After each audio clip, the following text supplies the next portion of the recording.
Jeunesse Kamite. Dans cette vidéo, nous allons parler de l'initiation et des sociétés secrètes Kamite, qui sont les voies indispensables, incontournables pour libérer totalement Kamita. Je sais que tu t'es souvent posé la question de savoir ce que c'est l'initiation et ce que c'est une société secrète Kamite. Donc on va d'abord donner rapidement l'explication de ces deux structures. L'initiation est la formation à la connaissance et à la pratique de la tradition telle qu'enseignée par nos vénérables ancêtres depuis les origines. Mais aucune tradition n'étant statique, plutôt dynamique. Au fil du temps, les ancêtres ont élagué la tradition des éléments obsolètes et l'ont enrichi d'éléments nouveaux, mais par eux seuls et par eux-mêmes choisis, sous aucune influence extérieure. Donc l'initiation est une formation à la connaissance et à la pratique de la tradition kamite. Quant à la société secrète, c'est la suite logique. La société secrète, c'est une institution où on entre après avoir eu les yeux ouverts. C'est la suite logique de l'initiation. Les yeux sont ouverts sur les objets sacrés, que d'aucuns appellent fétiches. Mais ce n'est pas grave, ne rejette pas le mot fétiche. Parce qu'aucune tradition ou aucune religion ne mérite son nom si elle n'est pas capable de production magique pour régler les situations. Donc la société secrète, c'est une structure dans laquelle on rentre avec des conditions qui permettent d'ouvrir les yeux sur les objets sacrés et donc d'entamer une formation qui va permettre au fil du temps de maîtriser les arcanes de la vie, de maîtriser la connaissance et la pratique de la haute magie. Maintenant, revenons un peu en arrière sur l'initiation. L'initiation comporte 7 degrés. 7 degrés, chaque degré comportant un cycle de 7 ans. 7 fois 7, ça fait 49. À la sortie du 3e degré, ça arrive à 21 ans, le jeune africain connaît sa société mieux que les doctorants et les thésards d'aujourd'hui. À partir de 21 ans, c'est un peu plus tôt pour les femmes. Le jeune garçon rentre maintenant dans la société secrète. On lui ouvre les yeux, il voit les objets sacrés. Le simple fait de les voir est un engagement pour lui de ne jamais trahir son peuple. Mais certaines sociétés secrètes accompagnent cet exercice-là d'une prestation de serment pour appuyer davantage son engagement à ne servir que son peuple, et seulement son peuple, pas lui-même, mais à servir son peuple. Donc, dans la société secrète, il entre en contact avec des initiés de haut rang qui lui apprennent notamment des techniques divinatoires, comme la géomancie, qu'on appelle le Fa dans le golfe du Bénin, qu'on appelle le Latrou ou le Tienda en Afrique de l'Ouest, notamment au Mali. Ces initiés lui apprennent la maîtrise des plantes.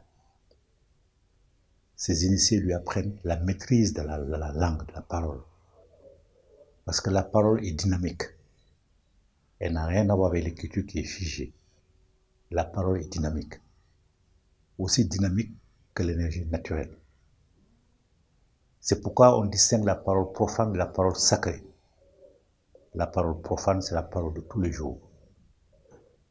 Et la parole sacrée, c'est la parole qui produit les miracles. C'est la parole des invocations, des incantations, tout ce qu'on veut. Donc le jeune homme, au fil du temps, jusqu'à 21 ans, a appris tout ça. Enfin, à partir de 21 ans, à partir du moment où ses yeux sont ouverts, le jeune homme va apprendre tout ça. Ce qui fait que s'il poursuit le cycle jusqu'à la fin, à 49 ans, il est devenu une maîtresse ou un maître des arcanes. Mais Genès Kabed, il n'était pas demandé d'attendre aussi longtemps. De toute façon, tu brûles les étapes. Parce que quand tu vas entrer dans une société secrète, on ne te fera pas passer par où sont passés les jeunes qu'on a entraînés par l'écoute des contes, par l'écoute des mythes fondateurs, par l'écoute des épopées, par des devinettes, par des exercices mnémotechniques, par des exercices d'endurance physique. Donc tu brûles toutes ces étapes-là, on t'ouvre seulement les yeux et tu rentres automatiquement dans une société secrète. Mais l'intérêt de cette vidéo, c'est que quand tu vas rentrer dans ces sociétés secrètes, tu auras des ouvertures pour prendre contact avec ces maîtresses et ces maîtres des arcanes qui sont les seuls à pouvoir t'aider à libérer ta matrice, Kamita, sans aucun problème et le plus rapidement possible. Pourquoi? Parce que tu es confronté à plusieurs obstacles. Tu ne sais même pas comment les surmonter. Et effectivement, tu ne peux pas les surmonter. On va citer quelques-uns de ces obstacles dans le désordre. Par exemple, l'alternance démocratique,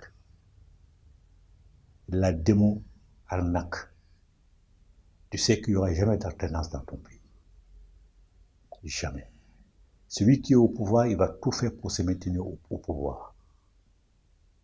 Même faire voter les morts. Il fraude, tout le monde sait qu'il fraude. La prétendue communauté internationale qui envoie des observateurs valide les résultats.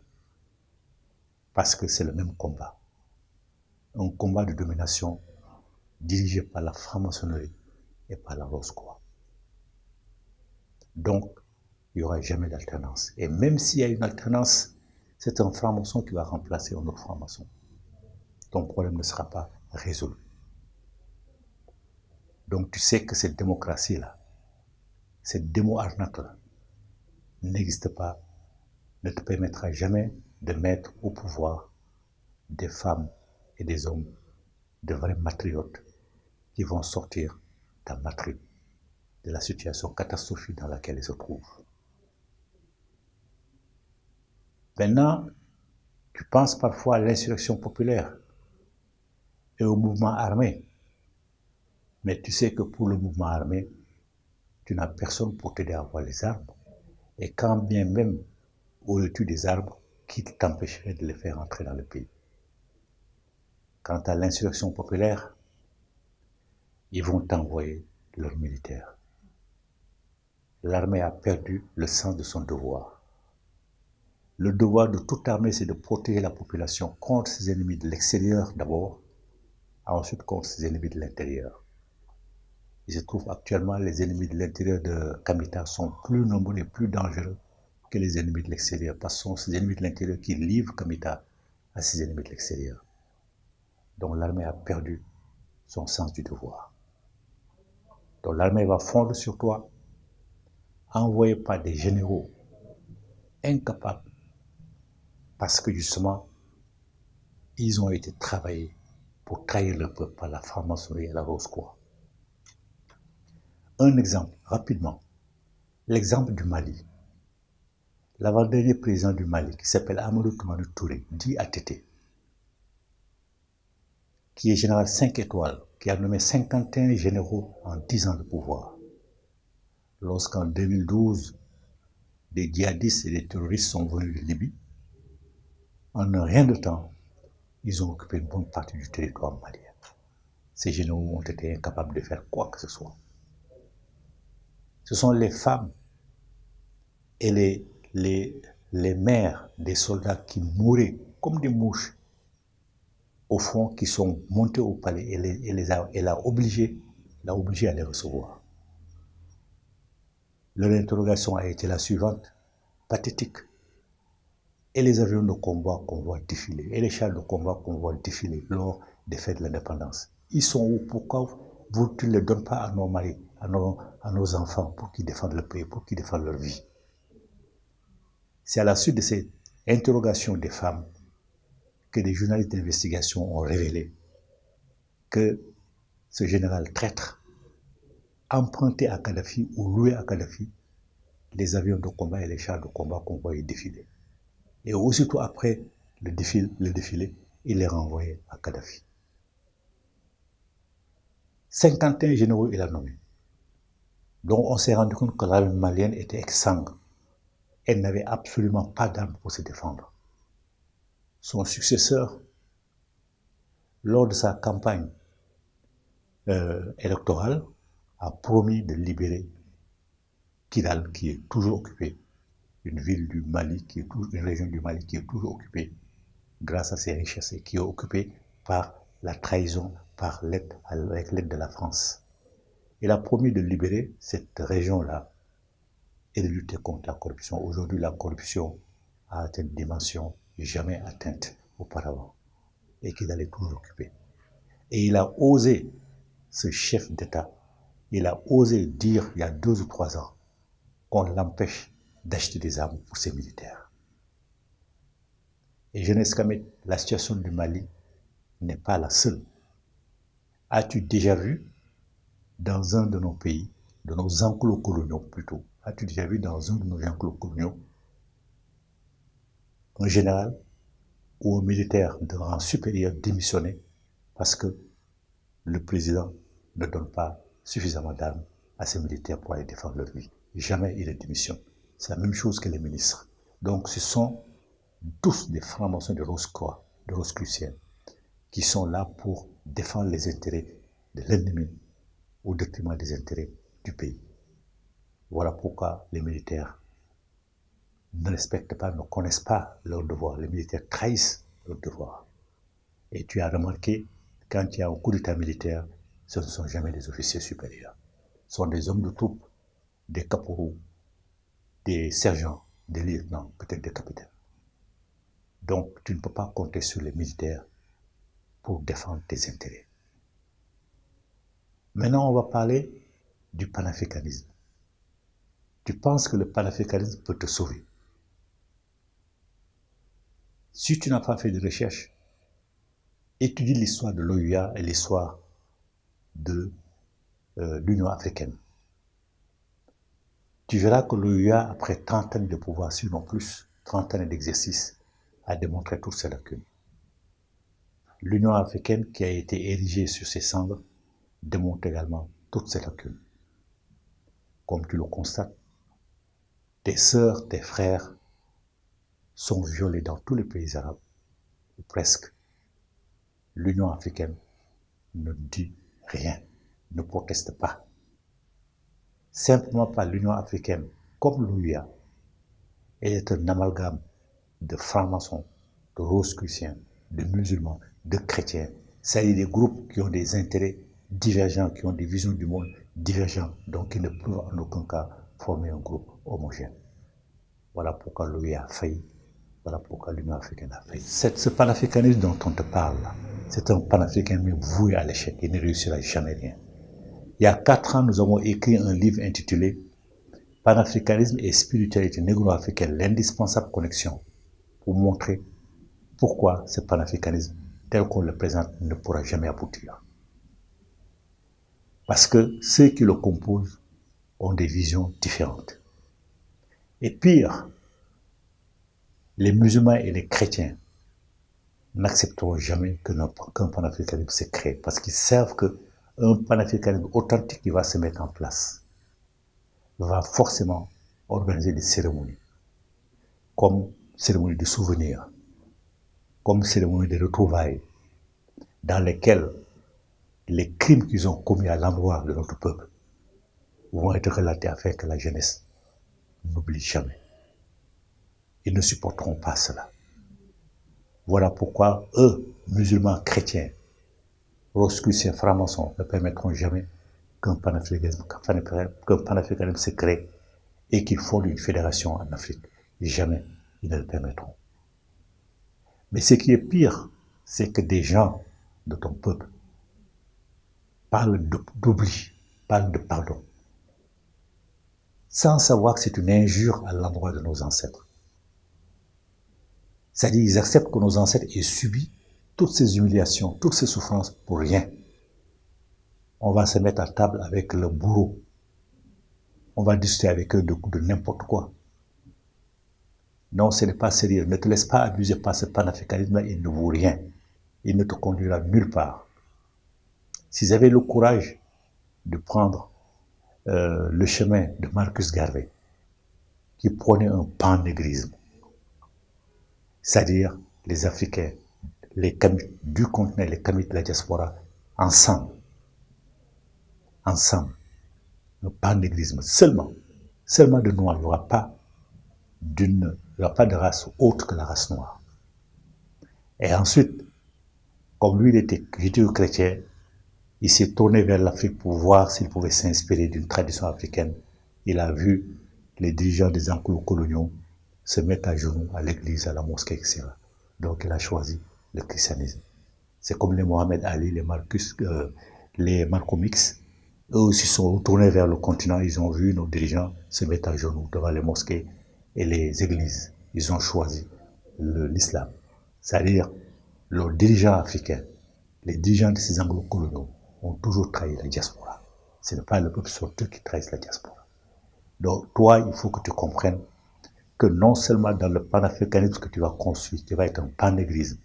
Il n'y aura aucun blanc, il n'y aura aucun locodème, mais aussi, elle va s'inspirer de la spiritualité négro-africaine, de la culture négro-africaine.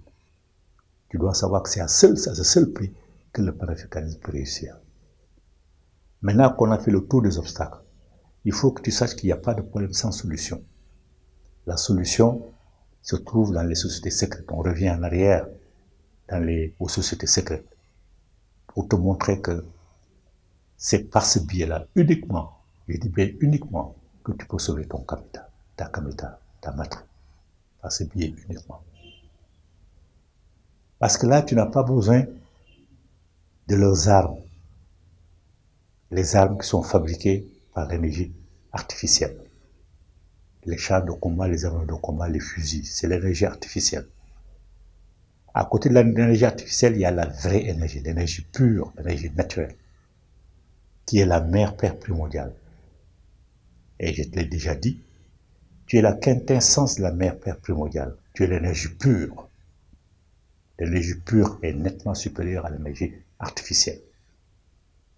C'est pour ça que tu peux le croire aussi. Ils font tout, mais le génocide du monde noir jamais n'aura lieu parce que tu es la mère-père primordiale, tu es la quintessence de la mère-père primordiale. Quand on ne peut pas tuer Dieu, Dieu c'est leur terme dans les sociétés phallocratiques, dans les sociétés patrilinéaires. Chez nous, c'est mère-père primordiale. Comme on ne peut pas tuer la mère-père primordiale, personne ne peut t'éliminer. Voilà pourquoi ils t'ont décimé après l'esclavage et maintenant ils ont peur de toi parce que tu es en train de dépasser les milliards et tu dois le faire. Parce que l'Afrique, au Kamita noir seulement, sans compter du Maghreb, Kamita noir seulement, peut contenir les États-Unis, l'Europe, l'Inde, le Mexique et une bonne partie de la Chine. Et pourtant, Kamita est 2 à 3 fois moins peuplé. Ça veut dire que tu peux multiplier la population de Kamita au moins à 2, sinon à 2,5. Parce que chacun sait, ils le savent, le développement d'un pays fonctionne grâce à la symbiose, grâce à l'harmonie des volontés et des intelligences complémentaires. En d'autres termes, il faut des ressources humaines. Et les ressources humaines, tu peux les avoir naturellement qu'en multipliant la population. Donc, il ne faut pas écouter les intellectuels qui suivent ce gamin qui ose dire que le problème de l'Afrique, c'est parce que chaque femme a 7 enfants. Si chaque femme pouvait avoir 10 enfants, ça nous arrangerait parce qu'il faut qu'on soit nombreux et rapidement pour relever les défis. Donc, il ne faut pas écouter ce crétin-là, ce gamin et ces suppôts, les pseudo-intellectuels africains qui vont dans son sens. Il ne faut pas les écouter. Reviens en arrière, rentre dans les sociétés secrètes. Et par ce biais-là, tu vas pouvoir prendre contact avec les femmes et les hommes de connaissance, les femmes et les hommes qui maîtrisent les arcanes. Donc il faut faire en sorte que ces femmes et ces hommes de connaissance qui maîtrisent la haute science magique, qu'ils aient la conscience nationale, qu'ils sachent que les enfants qui meurent dans les océans, qui meurent dans le désert, les enfants qui sont maltraités dans tous les pays arabes ou presque, que ces enfants-là sont aussi leurs propres enfants. Et que leur village n'est pas isolé, leur village appartient à tout un pays. Pour leur faire arriver à ces résultats, Jeunesse Kamit, il faut réaliser des vidéos. Il faut réaliser des vidéos avec lesquelles tu vas te promener pour aller les rencontrer. Tu leur montres ces vidéos-là, tu les commentes, tu les sensibilises afin qu'ils prennent conscience. Et là, ils vont prendre conscience. Si tu arrives à leur faire prendre conscience, une conscience nationale, un commando de 3 ou 4 suffisent largement dans chaque pays pour libérer le pays définitivement. Parce qu'ils détiennent l'énergie naturelle. Tu es en admiration quand tu regardes des films de science-fiction, des films d'anticipation, comme Black Panthers, comme le Jedi, je ne sais pas trop quoi, La Guerre des Étoiles, comme certains films chinois. Ce que les acteurs font de la magie, font de l'énergie naturelle. Ils n'en ont pas le pouvoir, mais ils savent que ça existe pour qu'ils manipulent. Mais ce pouvoir-là réel est détenu par ces femmes et ces hommes de connaissance. Donc il faut réussir à les mobiliser. Un commando de 3 ou 4 peuvent chasser n'importe quelle armée de chez toi sans qu'il y ait un coup de feu. Parce qu'ils n'ont pas besoin de bouger de leur village. Ils envoient dans les zones occupées les ondes qui vont neutraliser les cerveaux des avions de combat, les cerveaux des chars de combat. Ils ont la capacité de provoquer des intempéries, des vents de sable insurmontables, des pluies diluviennes. Je n'aime pas le mot diluvienne parce que ça vient du déluge, mais on va l'utiliser pour que tu comprennes bien. Ils ont la capacité de leur envoyer des criquets pèlerins, des abeilles. Ils ont la capacité de faire tout ça, de venir enlever qui ils veulent. Ils ont la capacité de trouver n'importe quel chef d'État chez lui, dans sa chambre, et de lui donner des directives, de lui donner des avertissements. Tu as dit ça, sinon il y aura ça qui va suivre. Et dès demain, tu auras une punition. Tu vas voir que ce que nous disons, nous sommes capables de le faire. Et ils vont le faire. Bien sûr, certains vont nous dire, mais si nos ancêtres avaient tout ce pouvoir-là, pourquoi nous avons subi le sort dont nous avons subi? Il faut que tu saches, jeunesse africaine, que nos ancêtres, maintenant nous pouvons considérer que ce sont des erreurs, parce que nous en avons souffert. Mais pour eux, ce n'était pas des erreurs. Ils ont pratiqué l'humanisme à outrance, ils ont suivi les lois de la maths. Parce que nos ancêtres ont toujours conscience qu'ils sont les enfants, les premiers fils et les premières filles de la mère Père primordiale. Que la mère Père primordiale leur a confié sa création et qu'ils sont obligés d'en prendre soin. Voilà pourquoi ils ont ouvert les bras à tout le monde, parce que tout le monde vient d'eux. Nous avons mis du temps avant de le savoir, mais eux savaient très bien l'évolution du monde. Ils ont ouvert les bras à tout le monde, y compris aux pires voyous, qui ont réussi justement à les tromper. Et puis, ils ont commis aussi une erreur, ce que nous pourrons l'appeler l'erreur, mais ce n'est pas une erreur. C'est la distribution élitiste de la connaissance. C'est leur pouvoir là, de voyager sans prendre l'avion. Leur pouvoir de détruire une structure ou quelqu'un à des milliers de kilomètres de distance. Leur capacité à voir venir des événements. Leur capacité à avoir une vue qui perce des milliers de kilomètres pour voir ce qui se passe de l'autre côté. Ils ne l'ont pas donné de façon abondante. Ce que j'appelle la distribution élitiste de la connaissance. Simplement parce que autour d'eux, ils ne voyaient personne capable d'utiliser à bien ces connaissances-là en suivant les chemins de la maths. Voilà pourquoi beaucoup d'entre eux ont préféré mourir avec leurs propres secrets, en sachant qu'ils vont revenir, parce que dans notre tradition, c'est la réincarnation qui est la base. Ils savent qu'ils vont revenir, et ils vont revenir avec ces mêmes secrets. Ils savent aussi qu'ils peuvent, avant de revenir, transmettre par des songes à des descendants qui le méritent, ces connaissances. D'ailleurs, tu observes, si tu es en Afrique, tu vois des phénomènes, des jeunes qui n'ont pas été à l'école, mais qui sont capables d'inventivité énorme, qui sont capables de choses, personne ne sait qui leur a appris.